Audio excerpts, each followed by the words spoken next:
warahmatullahi wabarakatuh. Alhamdulillah wa syukurillah wassalatu wassalamu ala rasulillah amma ba'du. Alhamdulillah hari ini kita ketemu lagi di Ramadan yang ke-12 untuk pelaksanaan ibadah puasa kita, dan di hari yang kelima pengajian ba'da zuhur kita, dan hari ini kita masih bersama dengan Bapak Ustaz Profesor Dr. Azhari Akmal Tarigan. Ada MA-nya Ustaz juga? Ada MA-nya. Pokoknya banyak kali lah. Banyak kali. Hari ini kita akan ngaji lagi bareng beliau. Sebenarnya Ustaz, waktu rapat kemarin Ustaz nih, rapat persiapan nyambut Ramadan nih bersama dengan Bapak Ketua BKM, giliran saya sebenarnya adalah pekan pertama. Nah gitu, giliran keduanya sudah kayak bagi-bagi sebenarnya. Ada Ustaz ya tadi Imam Syukur, ada Ustaz Ngatno sama Ustaz Ibnu. Tapi tadi Ustaz Ngatno pura-pura tunduk, Ustaz Ibnu menghilang habis sholat, Ustaz Syukur tadi aku udah imam katanya pula. Jadi udah macam mana kita bikin lagi. Jadi saya juga yang mendampingi Ustaz. Nah gitu dia. Jadi sudah kita bagi-bagi Ustaz. Cuma ya ternyata kawan-kawan ini ya gitu suka ngerjain saya gitu dia. Mudah-mudahan nggak kurang aja orang itu ngerjain Ustaz gitu. Tapi hari ini ada yang beda Ustaz. Mungkin karena pengaruh Ramadan juga, karena kita juga sedikit makan, kamera kita kan semakin kecil Ustaz. Jadi jangan pernah Ustaz merasa gimana gitu dia enggak. Hari ini kebetulan Ustaz ada Zoom, ada live streaming karena hari ini Fakultas Fisip lagi ada akreditasi lapangan bersama dengan asesor dari Jakarta Ugi dan dari Jogja ya, saya dengan Jogja. Jadi yang Ustaz dipanggil ke sana Ustaz. Nah gitu. Jadi kita yang kecil tapi alhamdulillah manfaatnya besar. Hadirin yang dirahmati Allah SWT, mari sama-sama kita buka kajian kita dengan mengucapkan lafal basmalah. Bismillahirrahmanirrahim. Kepada Ustaz kami persilakan dengan hal. Bismillahirrahmanirrahim. Assalamualaikum warahmatullahi wabarakatuh. Waalaikumsalam warahmatullahi wabarakatuh. Alhamdulillahirabbil alamin wa bihi nasta'in ala umuri dunya waddin. Wassalatu wassalamu ala asyrafil anbiya'i wal mursalin sayyidina maulana Muhammadin wa ala alihi wa ashabihi rasulillahi ajma'in. Asyhadu an la ilaha illallah wahdahu la syarika lah wa asyhadu anna Muhammadan abduhu wa rasuluhu la nabiyya ba'da. Allahumma rabbi shrah li sadri wa yassir li amri wahlul 'uqdatam min lisani yafqahu qawli. Amma ba'd. Yang sama-sama kita hormati, kita muliakan Bapak Ketua Pengurus Yayasan, para Wakil Rektor, Dekan, para dosen, para guru, kepala sekolah, hadirin hadirat yang dirahmati Allah Subhanahu wa taala. Syukur alhamdulillah kita bertemu pada Senin ini sesuai dengan apa yang dijadwalkan. Memang hari ini sedikit berbeda, bukan saja suasana yang sejuk di luar, hujan yang turun tidak lebat, tidak juga kecil, tapi bisa membasahi bumi. Namun yang menarik, saya melihat ada dua baju seragam. Oh iya. Tapi banyak yang belum pakai baju seragam. Bisa jadi jatah belum sampai atau belum siap dijahit. Yang lain sudah pakai seragam. Itu karena tadi dikatakan ada sedang akreditasi, yaitu salah satu untuk menunjukkan tata pamong bagus. Itu kalau bajunya seragam. Kalau saya Bapak Ibu kalau sedang visitasi program studi di lingkup Fakultas Ekonomi Bisnis Islam, kalau saya lihat sudah pimpinannya seragam, itu berarti tata pamongnya udah bagus. Begitu juga lah yang mau ditampilkan di kampus kita. Mudah-mudahan prosesnya berjalan bagus, hasilnya diharapkan. terwujud, insyaallah. Bapak Ibu sekalian, saya ingin mengajak kita untuk melihat Al-Quran dan Ramadan. Dalam ayat-ayat puasa, penegasan Allah cukup jelas. Syahrul Ramadan alladzi unzila fihi al-Quran hudan linnas wa bayyinatin minal huda wal furqan. Ramadan ini mulia, satu di antaranya adalah karena Al-Quran diturunkan.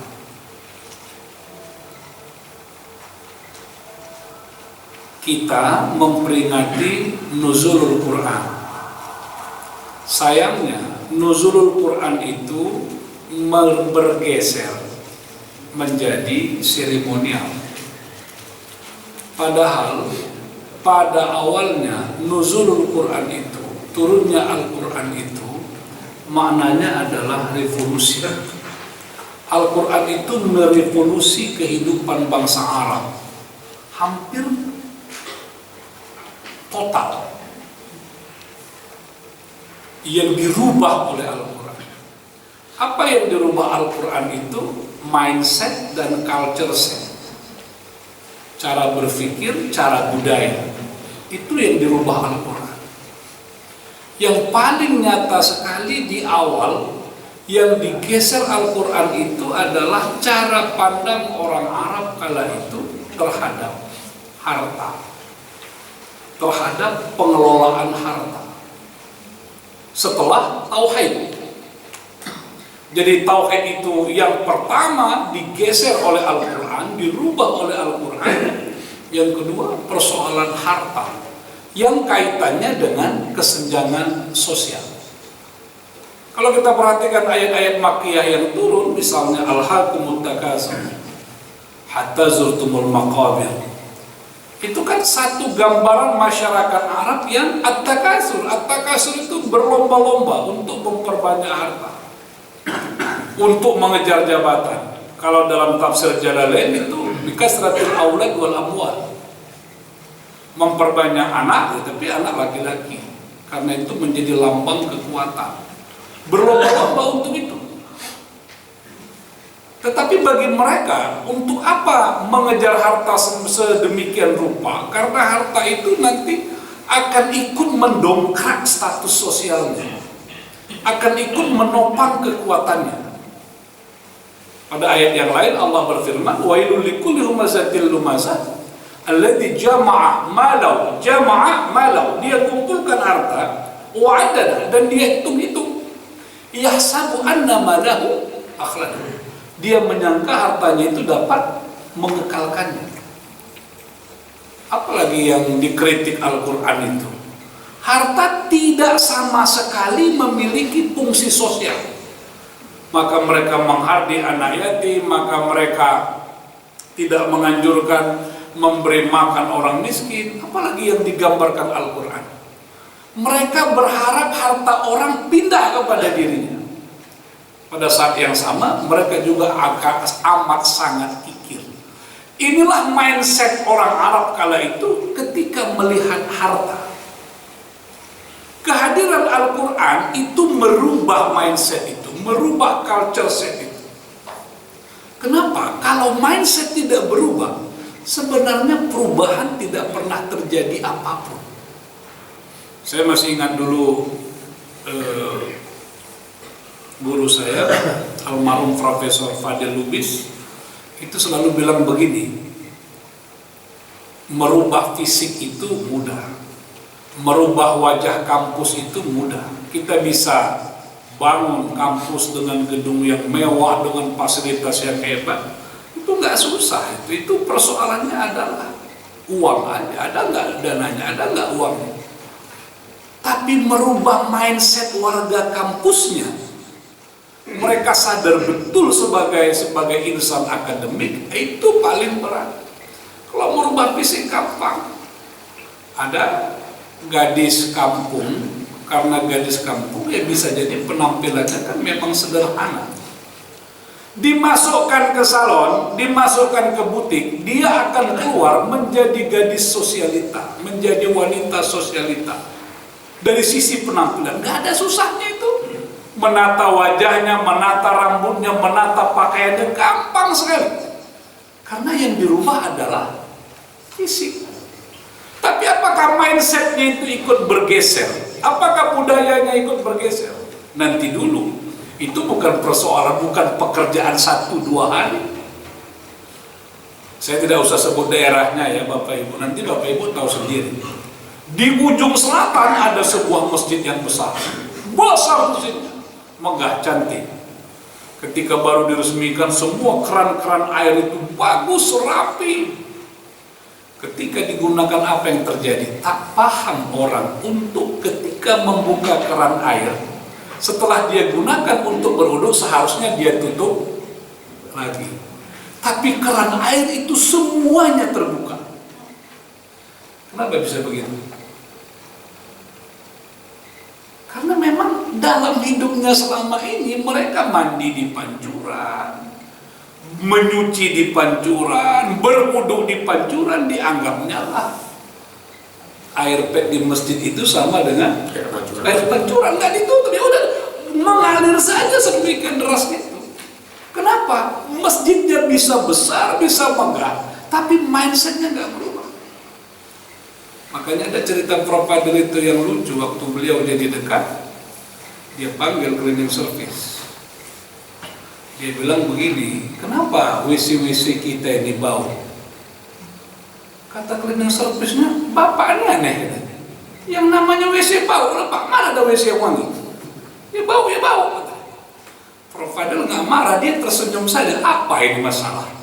Masalahnya karena mindset saja. Dibawa lah ini cleaning service ini ke hotel, disuruh 1 malam tidur di hotel.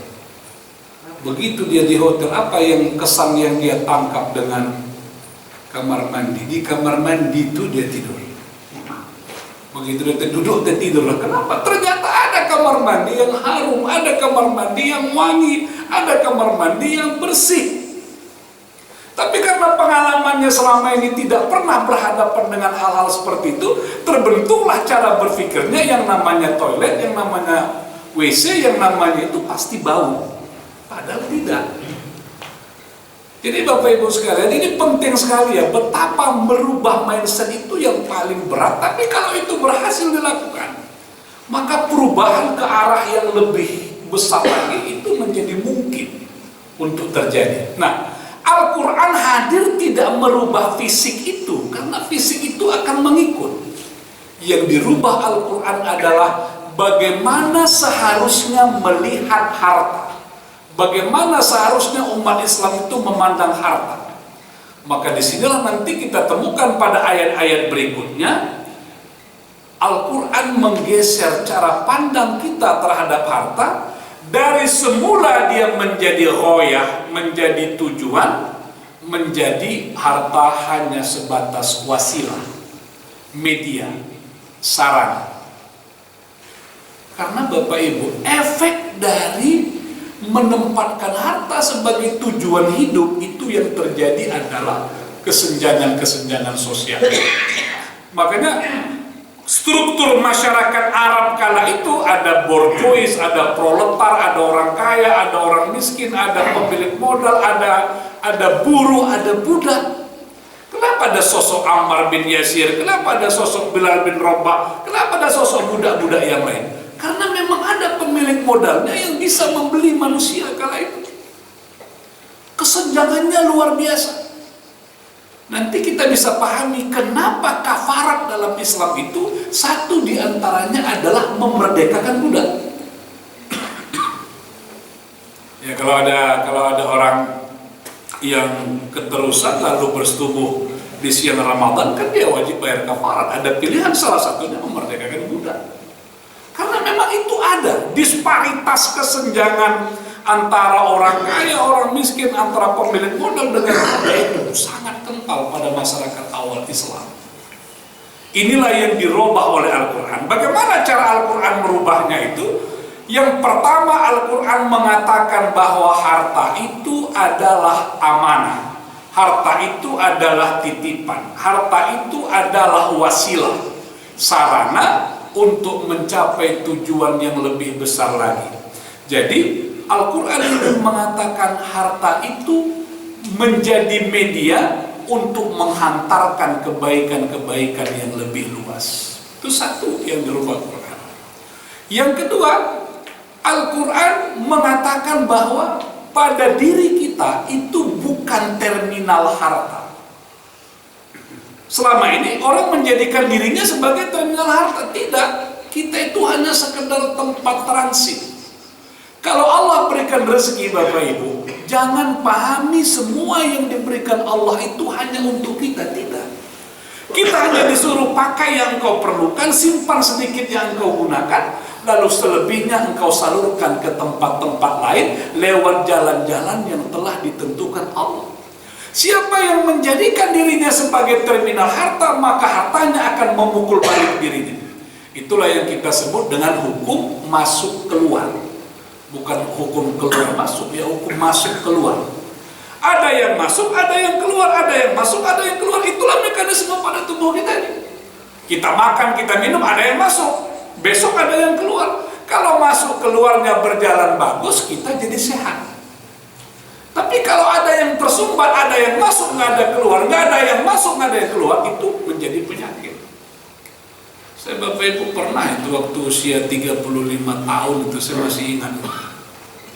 Saya Name hampir 5 hari di rumah sakit.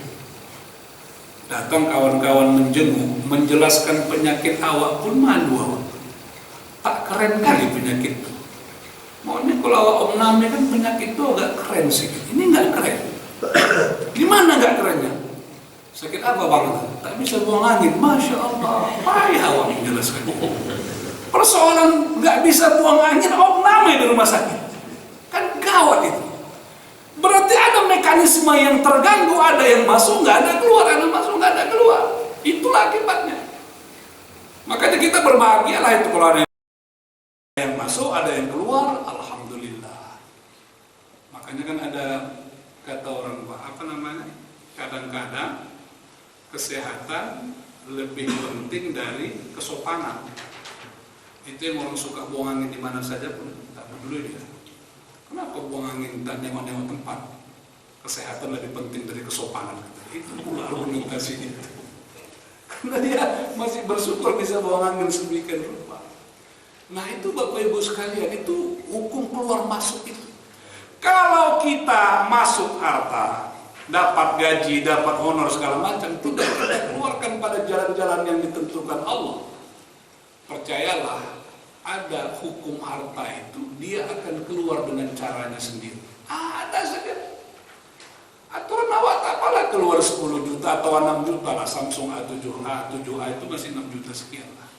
Harusnya kita nggak keluar duit, hilangin pun tuh.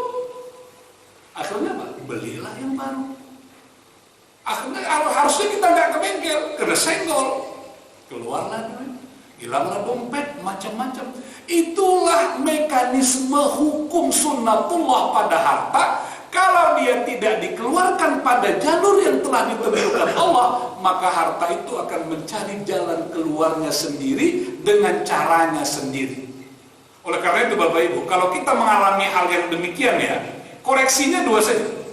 Misalnya kita hilang dompet, hilang handphone, kita sakit, kita kena di mobil kita kena tabrak segala macam, refleksinya itu ke dalam, bukan mencari orang pintar. Ini begitu hilang handphone, hilang dompet, yang dicari orang pintar. Datanglah ke jalan apa itu? Ada itu Pak, jalannya ada di Medan. Ada referensi. Datanglah ke sana, ditanya lah. Kawan itu mulai lah dia katanya. Dan ilmunya sama semua. Apa katanya itu? Ini bukan orang jauh-jauh. Itu ilmu awak pun pandai itu. Datanglah bapak sama saya. Ustaz, hilang dompet saya. Mari saya bilang. Saya bilang, ini bukan orang jauh. Orang dekat. Semua orang dekat. Padahal begitu kita mengalami hal yang seperti itu Bapak Ibu, koreksinya ke dalam diri. Gimana infakku, gimana sedekahku, ataukah zakatku, ada enggak? Ternyata bagus, infak bagus, sedekah bagus, zakat bagus, berarti pada titik itu Allah sedang menguji kita. Bukankah nabi-nabi yang saleh, orang-orang yang saleh, juga mendapatkan ujian yang berat, tapi bukan karena peringatan, karena Allah ingin mengujinya, ingin memberikan pelajaran penting bagi orang. Dulu kan ada kisahnya Bapak Ibu, 2 orang sakit berat, 1 orang biasa, 1 sang raja yang zalim ini. Mereka mencari tabib, tabibnya sama, tabib itu mengatakan obatnya hanya ikan yang terdampar di pinggir laut. Begitu utusan raja ini pergi ke laut mencari ikan itu, tak lama-lama jumpalah ikan itu sebagai obat. Maka raja ini bersembuh. Tapi keluarga orang soleh ini tiap hari, tiap malam ke pinggir laut nggak dapat ikan itu. Padahal memang itu bukan musim yang sulit, tapi nggak dapat. Dalam kisah sufi, malaikat protes, ya Allah, kenapa orang zolim ini cepat kali kau berikan dia obat? Kenapa dia cepat kali dapat obat? Karena memang itu cara berpikir kita juga Bapak Ibu. Kita kan pengen kalau orang jahat itu segera dihukum, segera diazab, segera, itulah cara berpikir kita tuh. Jadi kalau ada orang yang cepat sembuh padahal dia zolim, Allah bertanya, kok bisa? Gitu. Malaikat protes, tapi jawaban Allah itu apa kata Allah? Aku tak suka aku lagi mendengar keluhan sang raja ini, karena aku tak yakin dia tak tulus itu. Dia tak tulus minta kepada aku tak mau. Tapi orang soleh yang sakit nih, aku bisa merasakan ketulusannya dalam sakitnya. Dia menyebut namaku, dia berzikir kepadaku, dia berdoa kepadaku, dan aku merindukan ungkapan-ungkapan seperti itu pada hamba. Jadi Bapak Ibu, satu rahasia ya, malam-malam Ramadan ini ya, jangan kebalik. Kalau ada pertanyaan, mana yang paling disenangi Allah? Tahmid, tasbih, tahmid, tahlil, atau yang disenangi Allah itu adalah munajat. Yang disenangi Allah itu adalah pengakuan dosa. Yang disenangi Allah itu rintihan pendosa. Mana yang 2 ini paling disukai Allah pada malam-malam Ramadan ini? Ternyata yang paling disenangi Allah itu adalah rintihan pendosa pada malam-malam Ramadan. Kenapa? Ada banyak orang yang subhanallahnya tak berhenti, alhamdulillahnya tak berhenti, la ilaha illallahnya tak berhenti, tapi dia tak pernah merasa berdosa kepada Allah. Dia merasa tak pernah ada salah kepada Allah. Dia merasa tak ada salah dengan manusia. Tapi orang yang menyadari dia buat apa dengan orang lain, menyakiti orang lain, mendolimi orang lain, dia merasa buat salah kepada Allah, maka dia istighfar, dia munajat kepada Allah, dia ungkap semua kesalahan-kesalahannya. Rintihan pendosa itu lebih Allah senangi dari gemuruh suara takbir.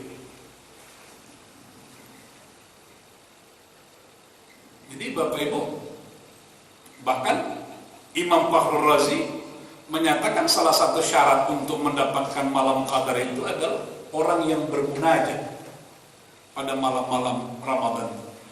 Apa itu munajat? Beda doa dengan munajat. Doa ini minta Bapak Ibu, isinya minta semua. Panjang umur, murah rezeki, lulus segala macam itulah.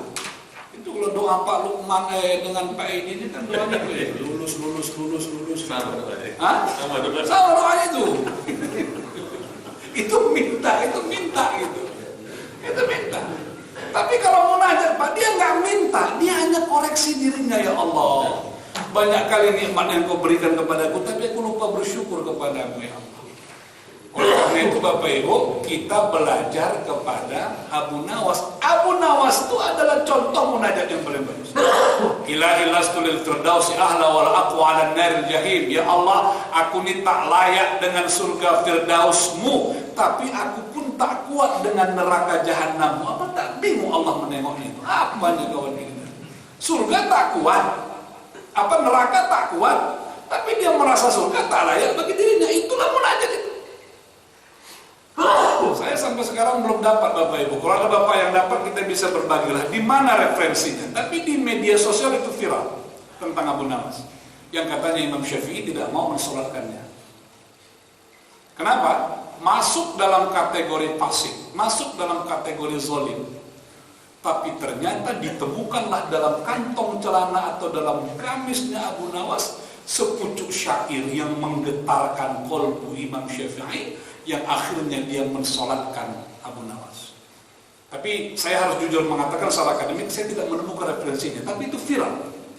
Namun melihat dari syairnya, luar biasa. Apa kata Abu Nawas? Ya Allah, kalau engkau hanya mendengar doa-doamu dari hamba-hambamu yang soleh, kalau engkau hanya mendengar doa hambamu yang baik, yang beriman, lalu orang seperti aku ini kemana lagi aku harus mengadu? Kami yang tidak baik ini, kami yang banyak dosa ini, mintanya kemana? Minta ampunnya kemana? Kalau engkau hanya mendengar orang-orang yang beriman, orang-orang saleh, orang-orang baik. Wah, mendengar itu dalam cerita itu Imam Syafi'i terguncang. Itu syairnya kan hebat itu, karena kita menganggap ya Allah hanya menerima doa, mendengarkan doa orang-orang alim, orang-orang saleh, orang-orang yang beriman. Lalu orang-orang yang tidak beriman kemana dia harus berdoa?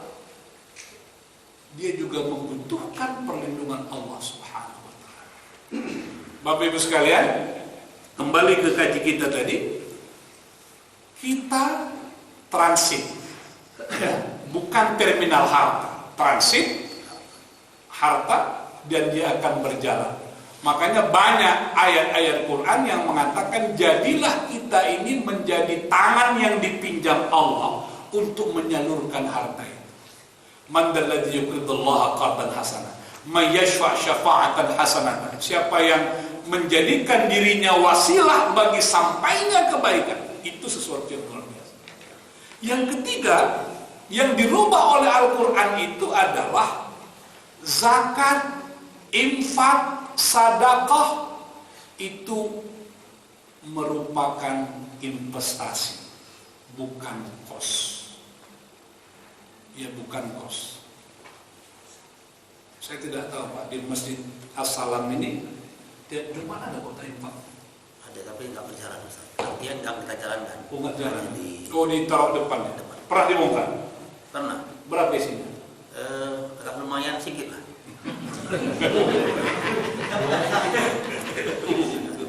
Jadi Bapak Ibu, ya begini maksudnya. Ini perkara mindset. Baru 2 malam yang lewat itu. Bukan 2 malam. Minggu subuh kemarin jadwal rutin saya di Masjid Muhajirin, tiap minggu pertama jadwal rutin saya. Saya cerita tentang zakat, lalu saya tanya dengan bendahara pengurus masjid.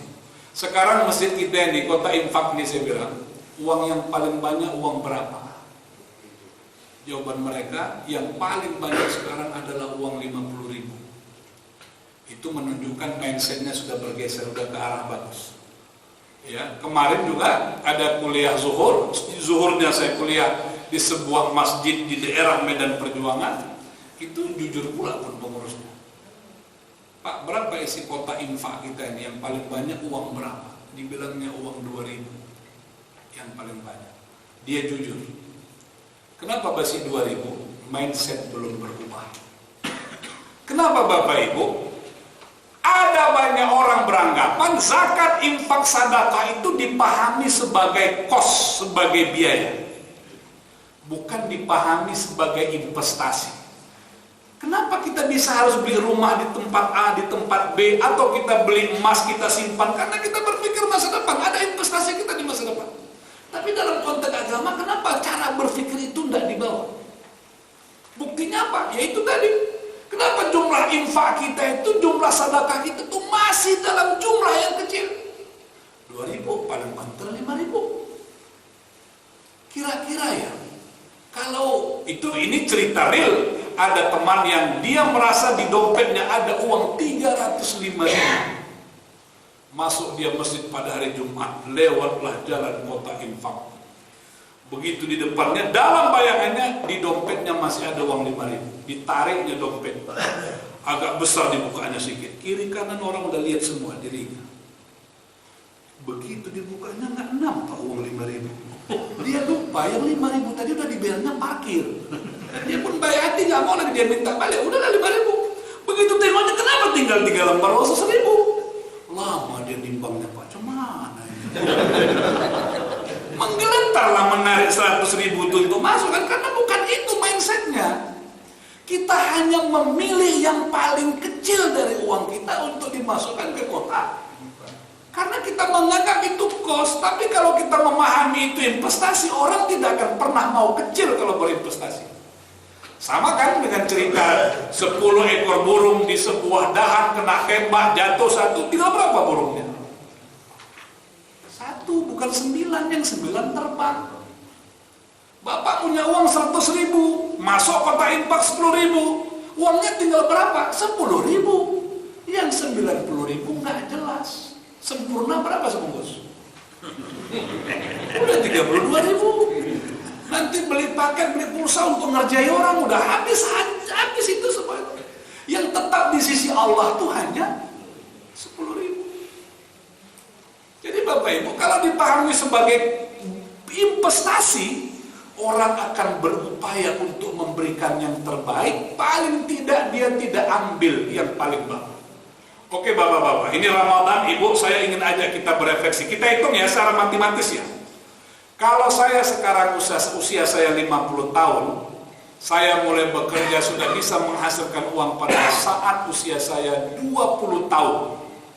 Berarti ada 30 tahun saya sudah hidup dan bisa menghasilkan uang sendiri. Oke? Berapa kira-kira selama 30 tahun itu infak yang pernah saya berikan kalau dijumlahkan? Lalu Bapak Ibu hitung sendiri. Mungkin yang 30 tahun, yang 40 tahun sejak bisa cari duit, sampai sekarang kita udah punya penghasilan. Coba hitung berapa infak yang sudah pernah kita berikan, berapa sedekah yang pernah kita berikan. Beranikah kita mengatakan kalau kita total, kita bukan pamer ke orang ya, kita bisa pamer kepada Allah. Ya Allah, selama usiaku 30 tahun, 40 tahun berinfak, kira-kira ya Allah sudah 500 juta infak. Ada yang berani Pak? Jangan-jangan infak kita 100 juta nggak nyampe. Jangan-jangan infak kita 50 juta nggak nyampe. Gimana mau nyampe kalau tiap Jumat cuma 2.000? Itu serius Bapak Ibu sekalian. Kenapa saya katakan serius? Al-Quran menyebut penyesalan orang yang sudah meninggal dunia sehingga dia ingin balik lagi ke bumi. Bukan dia pengen sholat, bukan dia pengen haji, bukan dia pengen puasa, tapi dia pengen sedekah kembali. Laula akhartani ila ajalin qarib fa asaddaqa wa akum minas salihin. Ya Allah, hidupkan aku sehari saja ke muka bumi. Untuk apa? Aku mau bersedekah. Dan penyesalan itu terjadi pada saat orang meninggal dunia. Ternyata harta yang dia tinggalkan di muka bumi ini terlalu besar ketimbang apa yang pernah dia berikan buat agama ini di sisi Allah Subhanahu wa Ta'ala. Inilah sebenarnya Bapak Ibu hukum investasi itu yang dirubah oleh Al-Quran. Makanya kita ketemu dengan sosok Utsman bin Affan. Bagaimana Utsman bin Affan itu? Bayangkan Bapak Ibu, hanya untuk membuat satu keluarga miskin yang menangis menjadi tertawa, dia sanggup menukar satu pohon kurma dengan 3 kebun kurma. Itu kan ceritanya sedih sekali Bapak Ibu. Rasulullah bilang kepada sahabat, kenapa kau cepat kali pulang? Bu, ini bukan versi yang salah. Kenapa kau cepat kali pulang lepas sholat subuh? Kata Nabi kepada seorang sahabat, ya Rasulullah, aku harus segera sampai ke rumah ya Allah. Kenapa? Aku takut nanti kalau aku lama di masjid, anakku sudah bangun lalu mereka mengutip kurma tetangga yang jatuh ke halaman rumah kami. Dan kalau tetanggaku tahu bahwa anakku memakan kurma itu ya Rasulullah, dia akan korek mulut anakku ya Allah. Dia akan keluarkan kurma itu dari mulut anakku. Aku tak mau melihat anakku menangis ya Rasulullah. Maka aku harus cepat kembali ke rumah. Kutip mana yang jatuh itu ku kembalikan kepada tetanggaku. Rupanya tetangga ini pelit, bedangki, kedekut, culik, segala macam. Parah betul. Didengar oleh Nabi. Lalu Nabi bilang, siapa di antara para kalian yang pengen pohon kurma di surga? Semuanya lobi kepada orang bedangki yang luar biasa tadi. Dan dia tidak tanggung-tanggung. Dia bukan minta 1 batang kurma tukar 10 batang. Ada yang nawari 1 kebun, tak bisa. 2 kebun, tak bisa. Yang sanggup hanya Utsman bin Affan. Ditukarlah 3 kebun kurma dengan 1 pohon kurma itu. Kata Utsman, ya Rasulullah, ini kuserahkan kepadamu. Lalu Rasulullah menyerahkan kepada orang miskin tadi. Tersenyum. Kenapa bisa begitu Bapak Ibu? Kenapa bisa begitu? Ya karena memang Nabi berhasil, Al-Quran itu berhasil merubah mindsetnya. Ini kan persoalan, sebenarnya letak harta itu di mana itu kebahagiaan. Ada satu cerita Bapak Ibu yang tidak kalah menariknya, sangat inspirasi. Seorang pria di benua Afrika, kaya sekali, tapi resah, tak bisa, tak bahagia. Hidupnya penuh dengan macam problem-problem kejiwaan. Dia berpikir, pernah nggak Bapak Ibu? Ini memang jauh dari bayangan kita, karena bagi kita mustahil juga kan. Pernah nggak Bapak Ibu membayangkan punya rumah di pinggir laut? Pernah bayangkan? Gak pernah bayangkan kan? Karena sawah tak mungkin bisa seperti itu kan. Maka tak terbayang awak. Orang tua nih, orang kaya nih, dianggapnya lah betapa bahagianya punya rumah di pinggir laut, melihat samudra yang luas yang begitu indah. Dia bangun rumahnya sedemikian rupa. Tapi setelah rumah itu selesai begitu cantik, dia berada di rumah itu, laut itu tak menimbulkan kebahagiaan dan keindahan baginya. Yang ditengoknya tak lebih dari kumpulan air raksasa. Tak bahagia. Dia beli semua perhiasan dia pakai, tapi semakin banyak dia pakai perhiasan, kok memenjarakan dirinya, kok membuat dirinya itu seperti tertekan kayak dirantai. Dia buka semua. Dari mobil yang mahal sampai yang paling mahal semua ada di rumahnya. Tapi belakangan dia sadar ternyata mobil yang dia pakai kemana-mana adalah mobil yang paling murah. Kenapa? Mobil yang paling murah itulah yang dia suka-suka. Kakinya kotor, mau naik ke atas nggak ada persoalan, dia mau makan nggak ada masalah. Ketimbang yang mahal-mahal itu dia pun berhitung. Rupanya yang terpakai hanya yang murah, yang mahal tidak terpakai sama sekali. Dia tidak pernah merasa bahagia dalam hidupnya. Dengan kata lain, kekayaan yang dimilikinya tidak sama dengan kebahagiaan yang dia dapat. Sampai pada satu saat Bapak Ibu, masuklah proposal dari anak cacat, dari yayasan cacat. Permintaannya sederhana saja, minta 200 kursi roda. Kalau kursi roda harga satunya 7 juta kali 200, dia hanya keluarkan uang 140 juta, dan itu baginya kecil. Langsung dia penuhi permintaan itu. Sudah dibelilah kursi roda. Datang lagi pengurus yayasan, Pak, mohon Bapak menyerahkan kursi yayasan itu, kursi itu kepada anak-anak cacat. Pada satu upacara berduduklah 200 anak cacat di kursi itu. Dia pun hadir dengan tatapan kosong. Karena dia tahu nanti orang sambutan isinya puja-puji, puja-puji, dan itu tetap tak membuat dia bahagia. Sebelum pulang, dibawa oleh pengurus yayasan untuk menyalami anak-anak tadi. Salam, pegang kepala, salam, pegang kepala. Ya kayak awaknya tuh nih anak yatim lah. Kenapa awak pegang kepalanya? Karena kalau di kepala itu ada rambut sejumlah itulah nanti dapat pahala. Tapi jumpa anak yatim yang botak payah menghitung.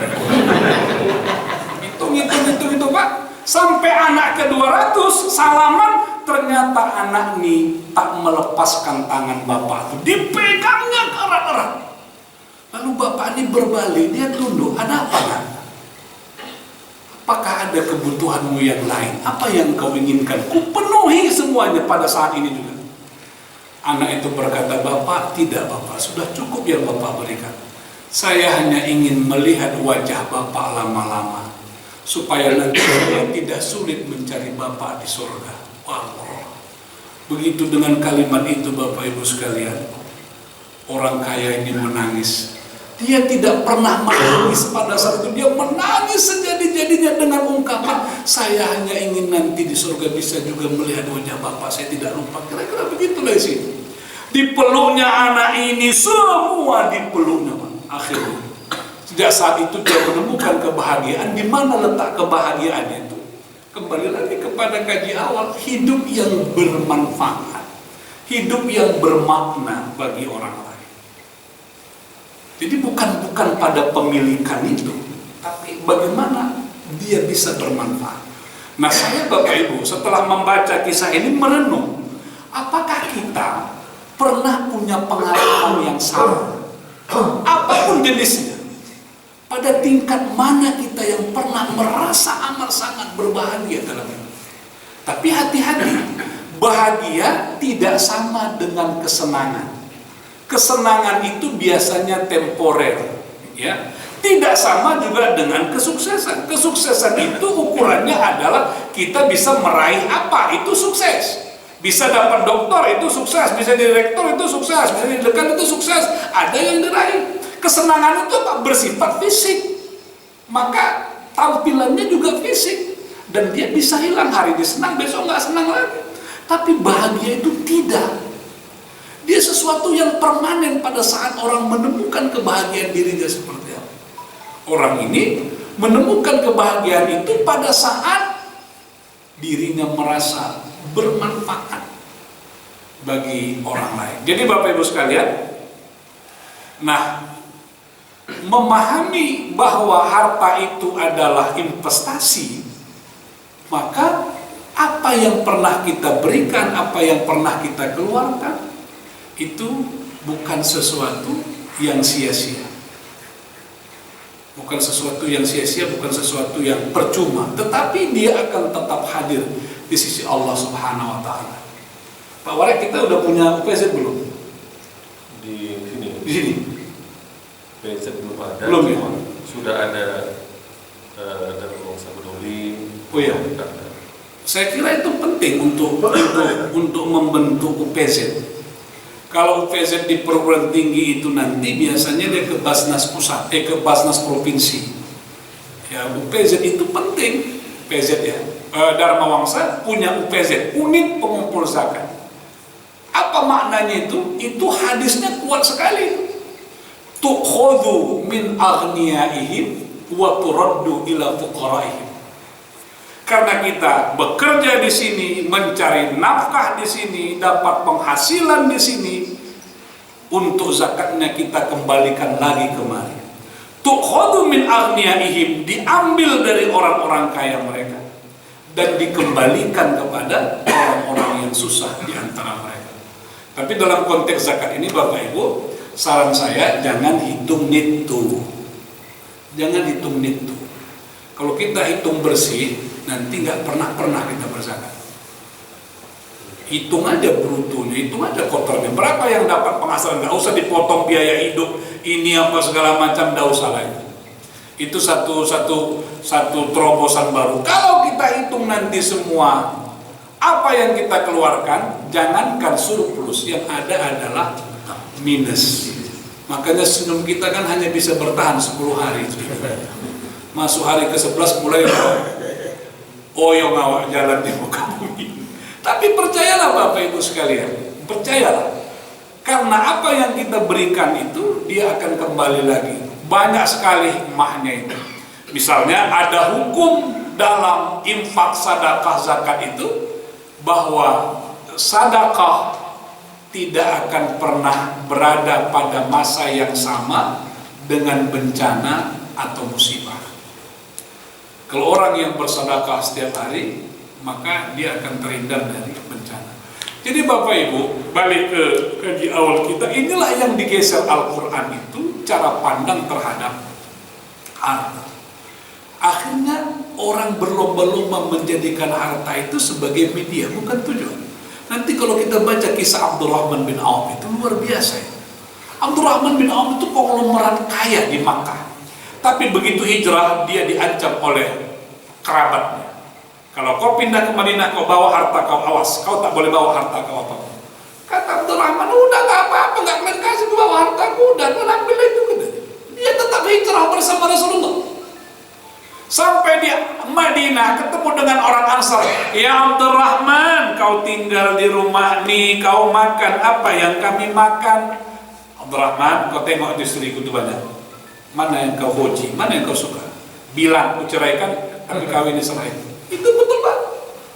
Kata Abdurrahman, enggak sahabat, aku enggak perlu itu semua. Lalu apa yang kau inginkan? Tunjukkan kepadaku ainal aswaq. Tunjukkan kepadaku di mana pasar. Itu aja. Ditunjukkanlah pasar di tempat pusat perdagangannya Yahudi. Akhirnya Abdurrahman berbisnis di situ. Dia pun menjelma menjadi konglomerat baru. Dia pun berhasil menghegemoni kekuatan bisnisnya Yahudi di Madinah kala itu. Tapi orang-orang yang seperti itu tak pernah khawatir dengan harta. Makanya kalau kita lihat Bapak Ibu, renungan saya, termasuk apa yang mau saya pikirkan, apa yang mau saya sampaikan pada hari ini di Dharma Wangsa. Sepanjang dari tadi pagi berjalan di mobil, saya renung-renungkan sampai saya pada satu kesimpulan, kenapa dulu Al-Quran itu hadir bisa merubah besar umat Islam kala itu. Merubah cara berpikir, merubah cara gerakan, merubah segala macam. Sehingga Islam tampil menjadi agama yang hebat sampai abad tengah. Tapi kenapa kami hari ini setiap Ramadan ada nuzulul Quran, Ramadan orang cerita Quran, tapi Quran itu kok tidak merubah kita menjadi sesuatu yang menjadi lebih besar. Ini dalam konteks harta ya Bapak Ibu sekalian. Pada persoalan kedua itu ditulis oleh Farid Esak. Bagaimana Quran itu berpengaruh kepada pembebasan apartheid di Afrika Selatan. Begitu mereka tafsirkan Al-Quran itu semangat pembebasannya luar biasa. Dan begitu gerakan pembebasan itu didorong, itu bukan hanya kaitannya dengan orang Muslim, tapi semua manusia. Terjadilah gelombang besar di Afrika Selatan itu. Al-Quran bisa merubah mereka. Kita ambil contoh lagi, kayak Haji Ahmad Dahlan. Hanya membaca ara'aital ladzi yukadzibu biddin, tapi begitu dia membaca ayat itu dia pahami ayat ini dirikan rumah sakit, dirikan panti asuhan, ada gerak yang dilakukan hasil dari pembacaan Quran. Lalu kita sekarang ini apa yang dirubah Quran pada diri kita? Revolusi apa yang dibuat Quran yang bisa kita tangkap ketika membaca Al-Quran? Inilah persoalan besar Bapak Ibu. Dan ternyata tadi malam saya menemukan jawaban yang saya kira luar biasa. Muhammad Al-Ghazali, bukan Al-Ghazali, Muhammad Al-Ghazali. Muhammad Al-Ghazali ini ternyata pernah menjadi guru Syekh Yusuf Al-Qaradawi. Walaupun hidup semasa tapi lebih senior Muhammad Al-Ghazali. Dia menulis kitab Kaifa Nata'ammal Ma'al Quran. Ya, itu kitab yang ditulis, diterjemahkan oleh penerbit Mizan, judulnya Al-Quran untuk zaman kita. Apa yang dikhawatirkan oleh Muhammad Al-Ghazali itu persis terjadi hari ini. Apa kata dia? Sikap orang Islam terhadap Quran itu masih sebatas membaca tahsinul qiraah. Saya Bapak Ibu terus terang, tapi jangan salah tafsir. Ini kalau salah tafsir bahaya. Ini kalau ada rekamannya dipotong aja, jangan ini diputar. Yang mau saya sampaikan, tapi harus saya sampaikan. Apakah kita cukup berbangga dengan perkembangan tahfiz yang begitu marah sekarang ini? Saya mengatakan patut disyukuri, patut disyukuri. Di mana-mana rumah tumbuh rumah tahfiz, tumbuh rumah tahfiz. Tapi percayalah, kalau Al-Quran hanya dihafal, hanya dibaca, dia tidak membawa perubahan, tidak membawa revolusi apapun. Sekarang malah di masjid-masjid, kalau dulu gelombang pertama tahfiz itu, hafiz itu masih laku, dia menjadi imam. Sekarang udah banyak kali hafiz, banyak pula yang belum bertugas. Jadi hafiz nggak cukup. Beberapa rumah tahfiz yang dekat dengan saya bilang, Bapak desainer rumah tahfiz itu, anak-anak ini juga harus belajar sains, belajar teknologi, belajar tentang matematika, belajar tentang fisika, lalu dihubungkan dengan Quran. Tapi kalau hanya sebatas hafal 5 juz, 10 juz segala macam, lalu nanti sekolahnya bagaimana dan seterusnya, itulah yang dikritik. Jadi bukan kritik murni saya, itu kritiknya Syekh Muhammad Al-Ghazali. Kalau orang Islam hanya baca Quran, hanya menghafal Quran, dan tidak berupaya untuk menemukan hakikat ajaran yang diinginkan Al-Quran, maka Al-Quran tidak akan membawa kemajuan dalam hidupnya. Kenapa orang-orang dulu sejak zaman Nabi, lalu tokoh-tokoh kita di awal Islam itu dengan Quran bisa tumbuh?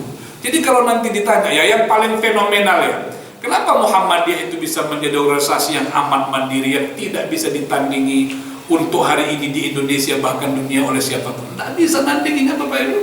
Kekuatan dananya yang luar biasa, yang mandiri, tidak tergantung kepada pemerintah. Kenapa? Itu karena cara mereka memahami Quran seperti yang dicontohkan oleh Kiai Haji Ahmad Dahlan. Ketika baca Quran, ini yang diinginkan Al-Quran lewat ayat ini apa? Harus melakukan apa? Harus membuat apa? Itu luar biasa. Oleh karenanya, kita perlu melakukan pembacaan Al-Quran yang lebih baru supaya bisa melahirkan perubahan. Nah, yang saya bahas ini baru perubahan pada sisi mindset harta, tapi ada sisi revolusi sains yang lain, ada juga revolusi budaya yang semuanya itu ditawarkan oleh Al-Quran. Ala kulli hal Bapak Ibu, apa yang kita lakukan terhadap Quran hari ini, membacanya teruslah membaca, menghafalnya teruslah menghafal. Tapi lebih dari itu, kita juga harus berpikir. Saya juga karena itu tadi Pak Warek dengan Dharma Wangsa ini kan bukan sesuatu yang baru bagi saya. Bukan sesuatu yang baru, saya sudah merasa dekat di sini. Saya tak tahu kalau sudah ada kita pusat studi Al-Quran dan ilmu pengetahuan di sini, bagus. Kalau belum, buatlah pusat studi Al-Quran dan ilmu pengetahuan, kita integrasikan, kita kembangkan sains. Jadi ada kaji-kaji serius itu. Jadi dua hal yang saya tawarkan di Ramadan yang berkah ini, UVZ itu penting untuk segera kita buka. Jangan-jangan dengan UVZ rezeki Dharma Wangsa bertambah. Dari UVZ ini nanti anak-anak terbaik, mahasiswa terbaik bisa diberi beasiswa. Subhanallah. Yang kedua, pusat studi Al-Quran dan sains dan ilmu pengetahuan itu juga menjadi bisa dikembangkan pada bidang-bidang mana, pada fakultas-fakultas mana yang memang mulai serius menelaah mengkaji itu. Insya Allah dengan itu Ramadan kita akan menjadi lebih produktif. Ada terobosan-terobosan yang kita buat. Wallahu a'lam bishawab. Assalamualaikum warahmatullahi wabarakatuh. Menarik sekali kajian kita pada hari ini. Yang saya katakan tadi yang paling penting adalah bahwa ini baru satu sisi perubahan yang dibawa Al-Quran untuk orang-orang Arab. Masalah cara pandang terhadap harta. Masalah yang lain tentang budaya, sains dan lain-lain sebagainya. Artinya bahwa Ustadz kita ini sebenarnya masih berkenan bersama dengan kita. Kapanpun kalau mau dipanggil, walaupun nanti sudah menjadi rektor UIN Sumatera Utara. Nah, aku pokoknya kalau masalah rektornya ini karena awal sudah bersaudara kan gitu ceritanya. Jadi Bapak Ibu sekalian, sejarahnya Masjid As-Salam ini adalah ketika Bapak Ustadz kita ini dulu memberikan masukan kepada yayasan kita untuk jadikanlah ini masjid. Dulu kayak ini musola, masjid. Dua kritikan beliau. Yang satu, ini kapan jadi masjid? Yang satu, kapan lemari kita itu berubah? Apa itu ada lemari ke situ Ustaz ya kan? Agak lucu misalnya lemari itu. Jadi ada dua yang dikritik beliau. Jadi memang kadang-kadang begini Bapak Ibu sekalian, kita justru kurang mau mengkritik orang setelah menjadi kawan kita. Karena kita takut kalau dia nggak mau lagi berkawan sama kita gara-gara kritiknya. Tapi Ustaz kita satu ini enggak, tak kritik aja. Gitu dia. Kalau kalian nggak mengundang, rugi kalian. Kira-kira gitu ini. Kenapa? Karena kita butuh beliau. Kenapa Indonesia masih mempertahankan Sintayong menjadi pelatih Indonesia? Padahal dia kan pelatih bahasa Indonesia. Bapak Ibu sekalian, di luar negeri sana, kalau ada pelatih yang melatih sebuah negara, wajib tahu bahasa negara itu. Italia, kalau ada pelatih dari luar negeri, wajib tahu bahasa Italia. Prancis juga begitu. Tapi Indonesia enggak. Sintayong itu nggak pandai bilang kecuali selamat pagi, selamat siang, tapi tetap menjadi pelatih kita. Kenapa? Karena kita yang butuh dia. Dia nggak butuh sama kita. Begitu kalau orang sudah butuh sama kita, ngeri lah pokoknya. Hadirin yang dirahmati Allah Subhanahu Wa Taala, kajian hari ini sangat luar biasa tentang harta ini Ustaz. Saya tadi masalah tentang harta ini Ustaz. Karena orang ini kadang-kadang mencari harta, ada yang sampai menghilangkan rasa malu, tapi menggunakannya pun tidak dengan tidak dengan peraturan yang seharusnya. Dia cari dengan harta dengan cara yang tidak punya rasa malu, dan kemudian menggunakannya juga dengan cara yang tidak punya rasa malu. Contohnya yang kemarin yang sekarang lagi dipermasalahkan itu. Itu dia yang ada itu. Sampai ada seorang pengusaha Ustaz, dia bilang sama anaknya bertiga, anakku sekalian, kalian boleh memilih apapun yang kalian mau. Anak yang pertama bilang, saya mau hotel yang lantai 18. Oke, kata bapaknya. Yang satu lagi anaknya bilang, saya mau perkebunan yang di Aceh tuh 20.000 hektar itu. Ambil. Anak yang ketiga Ustaz tak mau minta. Katanya, kau mintalah apapun, akan ayah berikan. Sebelum ayah ini bertukar berganti pikiran. Kata anaknya, enggak ayah, aku malu. Wah, anaknya maksudnya malu meminta. Tapi apa kata jawaban bapaknya? Anakku, hilangkan rasa malumu. Karena kau harus tahu, semua harta ini ayah kumpulkan dengan cara menghilangkan rasa malu. Wah, itu luar biasa itu. Iya kan? Jadi untuk sekedar malu aja pun anaknya nggak boleh. Karena dia mengumpulkan harta itu dengan cara yang menghilangkan rasa malu. Hadirin yang dirahmati Allah Subhanahu wa taala. Ada mungkin yang mau bertanya ini dari kalangan ibu-ibu, ini kayaknya nggak ada. Oh ya, ada Pak Martono. Nah, ini kalau Martoyo atau Martono? Martoyo. Hah? Martoyo, bertukar. Ini kalau Ustadz Azhari Akmal Tarigan dimanapun ceramah jumpa ini, karena Pak Martoyo ini adalah termasuk orang yang dikritik sama Ibu Mega. Asal sih ngaji aja benar, kalau nggak ada yang lain ngaji aja, sana-sana ngaji sini ngaji. Oke lah, silakan Pak Martoyo. Assalamualaikum warahmatullahi wabarakatuh. Salam warahmatullahi wabarakatuh. Kami sangat tertarik dengan apa yang disampaikan Pak Rektor, apa itu Pak? Oh Pak Rektor, amin. Kode keras nih, kode keras. Kode keras. Itu banyak banget aman. Tapi saya minta, karena Pak Ustadz ini sudah berkelana kemana-mana, tolong Pak, sekali lagi tolong Pak, bagaimana ini masjid di Jogja namanya Jagakaryan. Jagakaryan. Oh maksudnya bagaimana supaya? Ini ada manfaatnya juga. Oh gitu, supaya masjid kita menjadi seperti Jagakaryan. Oh Ustaz, ini tantangan juga ini Ustaz. Tadi aku gak bukan nantang, mau nantang ke bapaknya. Ustaz itu aku tak ikut-ikutan. Ya memang Masjid Jagakaryan itu kan fenomenal.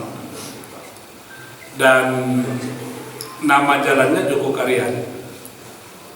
Waktu saya memberi kuliah zuhur ke Masjid Taufik, saya juga bilang di Masjid Taufik itu berharap Masjid Taufik ini kayak Jagakaryan. Karena nama jalannya mengambil nama masjidnya. Dan masjid itu fenomenal sekali. Sejarahnya bagus. Untuk mendekatkan nama. Tapi masalahnya bagaimana masjid itu bisa seperti itu? Kita punya 1115 masjid lebih kurang. Itu belum masuk lagi musola ya di Kota Medan. Nah, Jagakaryan itu partisipasi jamaahnya kuat. Salah satu yang tidak dilakukan di Indonesia di Medan. Itu tapi nanti ahlinya ada di Dharma Wangsa itu Pak Edi. Pak Edi itu menggeletar dia dengan saya. Diajukannya proposalnya mau diteliti ini. Pak Edi sanggup nggak kalau meneliti ke Jogja? Lama pandangnya saya. Kalau nggak sanggup, Pak Edi nggak usah. Saya nggak mau jadi promotornya saya bilang. Siap Pak, siap Ustaz kata dia. Berangkat lah beliau. Nanti kita dengarlah ilmu dari beliau. Tapi siap dulu desa saja nanti siap. Tapi tak siap pula. Marah Pak Warek nanti kalau tak siap-siap kan lama kali. Jadi pertama mereka itu partisipasi jemaahnya kuat. Dan kita Pak tidak terbiasa mendata jemaah tetap. Jemaah kita itu lepas semua. Mereka tidak. Jadi sampai dia itu punya peta itu, punya peta berapa rumah semua di seputar itu atau yang kita istilahkan dakar lah. Jadi nanti rumah-rumah penduduk itu ada yang warna macam-macam warnanya. Yang mungkin non Muslim dibuat warna hitam, gitu. Yang rajin 5 waktu dibuat warna hijau nomor-nomor rumahnya. Yang agak seminggu 2 kali abu-abu. Gitu. Jadi Pak, itu pengurus masjidnya berkewajiban untuk ngajak orang ke masjid. Sampai mereka membuat undangan ke rumah-rumah untuk sholat di masjid. Kita kan nggak pernah begitu. Kita pengurus BKM-nya nggak melakukan upaya apapun. Pasrah aja sih mau datang ke masjid ya datang, mau datang ya datang, nggak ya nggak. Ini nggak diundang. Kenapa? Dia merasa bertanggung jawab.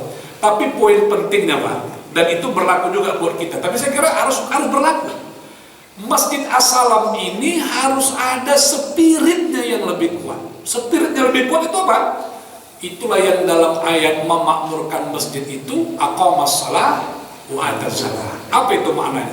Dalam bentuk sederhana Pak, jangan mau beribadah disubsidi oleh orang lain, bahkan disubsidi oleh yayasan.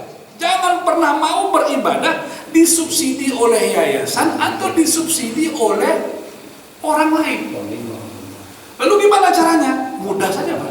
Hitunglah ini berapa biaya pengeluaran sebulan Masjid As-Salam ini. Kebersihannya, listriknya, airnya, segala macam. Ya, itu kalau dia masih menyatu, kalau boleh salat itu harus berbeda dia. Berapa biayanya? Pengajian kita berapa biayanya? Katakanlah biaya masjid ini dalam sebulan kira-kira 40 juta. Jamaah tetapnya kita ini di sini berapa orang? Katakanlah 40 orang. 40 juta bagi 40 orang per bulan berapa? 1 juta. 1 juta bagi 30 hari. Berapa per hari? 35.000 ya. Itu artinya Pak, saya harus berimpak ke masjid ini untuk ibadah saya sendiri kira-kira 35.000 rupiah. Kalau pengeluaran kita lebih kecil dari 40 juta, cuma 20 juta sebulan atau 10 juta, bagikanlah itu. Berapapun itu, pastikan kita berimpak. Kenapa? Kita sholat di masjid ini, AC-nya dingin. Kita sholat di masjid ini, karpetnya bersih. Kita menikmati air dan segala macam. Ya memang bisa jadi yayasan menyiapkan semua, kampus bisa semua, terserahlah. Tapi setelah kita hitung, kita mau terserah ke bawah, ada yayasan silakan saja. Tapi aku mau ibadahku ini, aku yang membiayai untuk ibadahku sendiri. Itulah yang disebut dengan jamaah mandiri. Ilmu ini Pak, inilah yang dibawa ke masjid-masjid di mana kita berada. Itu harus disadari. Kalau enggak ya juga enggak apa-apa Pak. Kita sholat enggak ada berimpak segala macam ke masjid, ya tetap boleh juga sholat di masjid, tapi pahala kita kena potong separuh bagi orang yang mensubsidi itu. Saya nggak tahu di Masjid Pak Lukman udah berubah atau belum. Ya dulu masjidnya gitu tuh. Nah, itu salah satu contoh di Jogokarian itu. Sehingga masjidnya itu Pak nggak ada pernah khawatir dengan dana operasional, dan mereka sanggup dengan program nol itu. Beda kan Pak dengan masjid itu, di masjid di Medan ini Pak. Saya karena masih mahasiswa saya itu orang, malu saya Ustaz katanya. Tak tahu saya perasaan saya ini seperti apa. Begitu mengumumkan infak kita total infak masjid ini 1 miliar 100 sekian puluh juta. Dia malu mengumumkan itu. Ada di Medan ini masjid yang infaknya total 100 miliar, 1 miliar, ada. Dia malu, ngapain uang banyak-banyak dikumpulin seperti itu? Sedangkan masjid di pinggiran banyak yang terkapar, Masya Allah. Tapi ngapain kita punya seperti itu?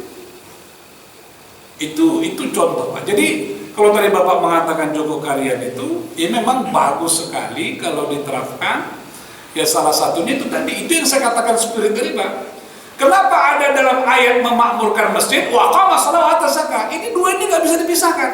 Ada orang ke masjid nggak ada infaknya, ada orang yang nggak ke masjid infaknya masuk. Dua-dua tidak membangun spirit masjid menjadi kuat. Tapi kita hadir, kita berinfak, rasakan Pak. Inilah yang disebut dengan roh masjid.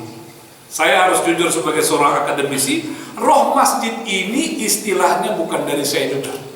Itu istilahnya ketua BKM, ketua kenaziran Masjid Musabbihin Tasbih, Pak Jamal orang Aceh yang punya hotel Kanaya. Dia kan sekarang ketua BKM, membangun Musabbihin itu luar biasa. Dia cerita ke saya merasakan ini Ustaz ada roh. Dia hanya mengatakan roh masjid, tapi saya dalami ayat-ayat, roh masjid itu di sini letaknya. Begitu jamaahnya hadir di masjid itu, dan dia mengeluarkan infak untuk membangun masjid itu. Masya Allah. Jadi disitulah tumbuh masjid itu, dia punya nyawa, punya spirit. Dan memang Bapak Ibu itu memang hukumnya begitu aja. Nanti begitu masuk masjid, ada masjid yang awak masuki, awak tengok daftar infaknya, awak pun prihatin jadinya. Jadi nggak bergerak. Jadi banyak lain Pak, nanti kita tunggu lah itu. Saya pengen memang Pak Edi, karena bicara tentang masjid itu, nanti Dharma Wangsa bisa memblow up-nya sebagai model pembangunan masjid yang hebat itu seperti apa. Jadi kita berharap dengan Pak Edi, kan lama-lama Pak Edi, lama-lama yang susah nanti itu. Mana lu? Lukman Luan. Lukman wakaf ya Lukman ya? Hebat, hebat. Jadi untuk menjadikan Masjid As-Salam menjadi seperti Jogakarian bukan tidak mungkin, tetapi memang akan membutuhkan proses-proses Ustaz. Karena memang ada dua Ustaz dalam Islam ini kenapa kurang berhasil pembangunan masjid-masjid kita Ustaz. Kenapa? Karena kita mengandalkan kalimat ikhlas dan insya Allah. Kenapa 2000? Ikhlasnya cuma 2000. Banyak orang bilang, kenapa 100.000? Aku ikhlas. Kenapa 1 juta? Aku ikhlas. Ini enggak, kok 2000? Yang penting ikhlas. Wah, gitu dia. Satu lagi, insya Allah nggak akan datang kalau ada duitnya. Gitu dia. Sikit-sikit insya Allah. Sampai suatu hari ada orang Kristen. Ceritain. Ada orang Kristen Ustaz menjahitkan pakaian sama orang kita. Mau tahun baru ini. Kata dia, ayo, kapan ini siap? Insya Allah 3 minggu siap. Oke? 3 minggu datang dia. Jangan lama-lama kau aja katanya. Ini mau tahun baru ini. Iya, datang 3 minggu lagi. Sudah siap? Belum. Lah kenapa? Kemarin sudah mau siapkan, mati lampu katanya. Jadi kapan siap? Insya Allah 3 hari ini siap. 3 hari lagi datang dia. Sudah siap? Belum. Kenapa? Pas semalam mau digosok, meledak pula lah apanya katanya. Gosokannya katanya. Jadi kapan siap? Insya Allah 2 hari ini. Sekarang gini aja Jo. Kalau pakai insya Allah kapan, nggak pakai insya Allah kapan? Gitu ya. Ada ini yang dirahmati Allah Subhanahu Wa Taala. Mari sama-sama kita mengaminkan doa yang akan disampaikan oleh Ustaz kita. Mudah-mudahan membawa keberkahan kepada kita semuanya. Dan pertanyaan yang ada di handphone saya besok akan kita cancel dulu karena sekarang sudah pukul 2:10. Mari Ustaz silakan. Na'udzu billahi minasyaitonir rajim. Bismillahirrahmanirrahim. Alhamdulillahirabbil alamin. Hamdan yuwafi ni'amahu wa yukafi mazidah.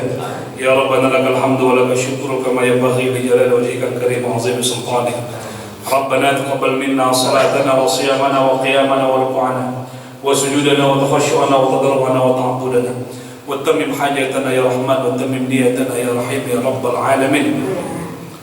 Allahumma aslih lana sya'nana kullahu wa la takilna ila anfusina tarfata 'ain.